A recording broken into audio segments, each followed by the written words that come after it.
set for. So the previous chart was the global installation. This chart now shows how that breaks out by regions. So again, the chart shows the installations in megawatt. So for 2009 we have this close to 5 gigawatt installation, and the green bar, this is Europe. So you see, green bar is Europe, and indeed that looks very interesting. There are two different messages here in this chart. So the first message is that Europe remains the world's largest market for PV, at least until the year 2013. And the second message, and with a response to the EU target, is that it is possible. It is possible. If you look back at the previous chart, we need about 12 gigawatt, if that is correct, say for 2013, 12 gigawatt of new installations. And if we look at our forecast, it seems possible. So the good news from this point, for the short-term view, it seems possible to achieve the European targets for PV. Now, if you look at the long term, we made three different approaches to forecast what are the long-term PV targets or PV installations. The long term means 2020. There are three ways to look at this figure. The first is you look at the extrapolation of the data, of the bottom-up data, which we have just seen before, and this is what we have here in this bottom-up curve. So this is this curve here, and this is an extrapolation of the different curves we have, of the different countries we have seen before, and we end up at in 2020 with a 120 gigawatt installation target. So this is a first figure we can keep in mind.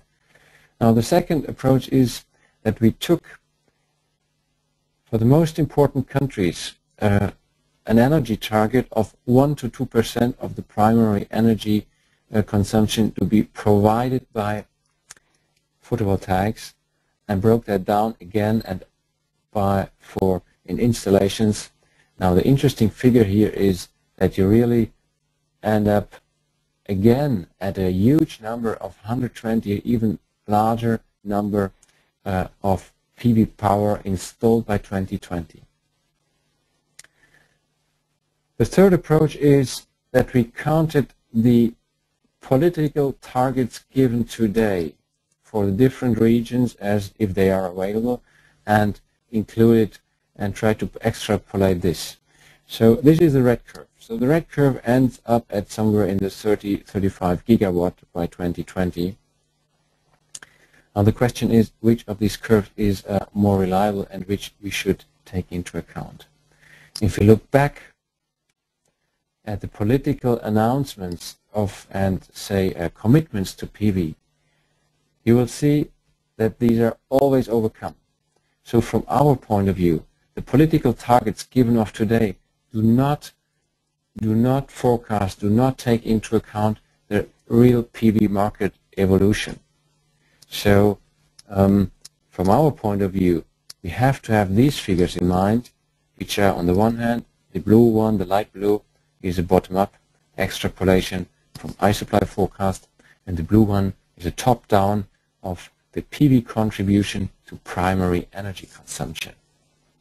So from our point of view, it seems indeed realistic to have this 120, 130 gigawatt new installed capacity by 2020. The conclusion is simple. The good news is that indeed the photovoltaics market will grow continuously and at a high rate, and with that the annual installations of 100 gigawatt in Europe by 2020, it is realistic. But there are a few things, excuse me again, a few things to keep in mind and to pay strong attention to. The first is, everybody knows that the feed-in tariff and subvention scheme needs further support. Second, we have to have a grid management which allows renewable energies and photovoltaics free access to the grid.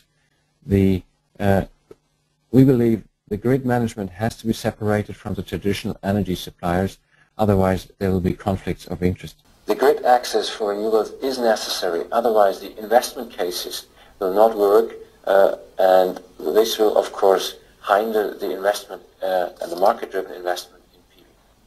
We also need, and we should keep that in mind, we have to have this CO2 emission trading. It is the next step to grow PV after 2030.